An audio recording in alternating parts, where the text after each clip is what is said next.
dano lo mo polo bi yamo wa lo mo polo wa gwen lo kenwa je me mo achiel ma ana mer timna ma tidi small exercise ma tidi pier tiare da dano bedo ka ko for reconciliation bi yamo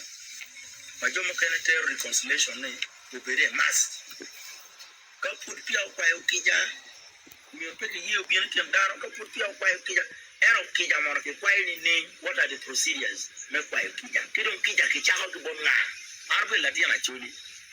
aparon cherbot bishop ni maknya ni bishop anda kwa ukija buri pa chako ki bishop an pa cherbot politician ni anda kwa ukija do kwano mi wo bere ke do ne progress pa chuli an pa chako ki politician then politician and one way what a politician what take interest wa how can interest what bias Lodit Road Santos appear I don't know part where quite kija until Road Manyan kija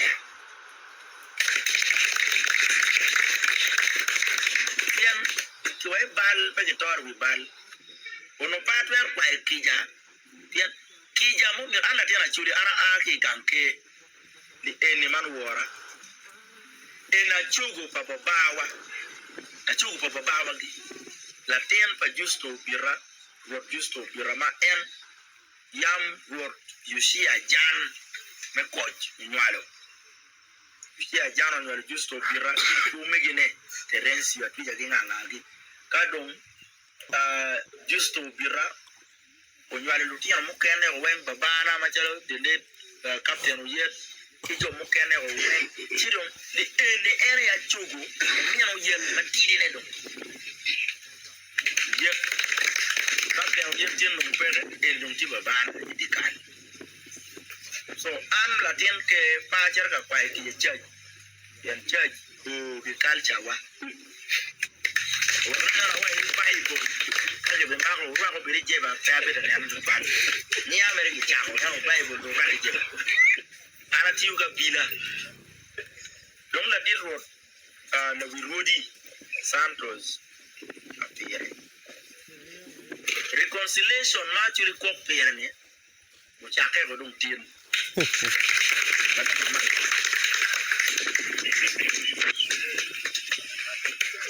la dir beru fin any reconciliation mana chulu berka lo pere social media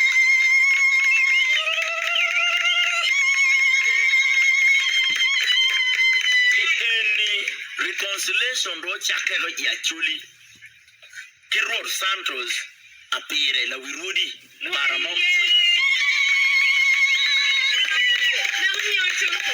madam ana age kanyi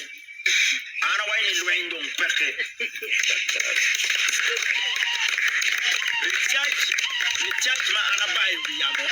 Richard o mako wadwor dewe ko la dibwa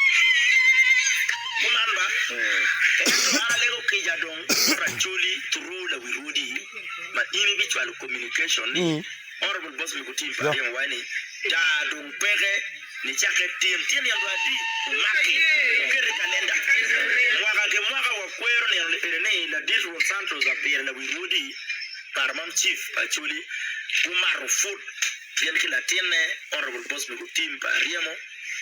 the presidential advisor on wealth creation Umaru Food team Ukudli eni amaro kakama wora ti ye mabere wora mi kapie kan man wo coach jome wendo chaketien kan kada da mo birutie ken an kilo tela me achuli chirung en gen udirario eni gene dong gibi ngayo ka choke magen yongo kumanda ngana po na tela mo ke ken mawaye utimu nyono tiere ilo bachuli Mundo betero irgeni team dong ulego kija go tururudi en kija na pe kichape kwere ke biro bola wirudi kado ke laro lo kado ke maro foot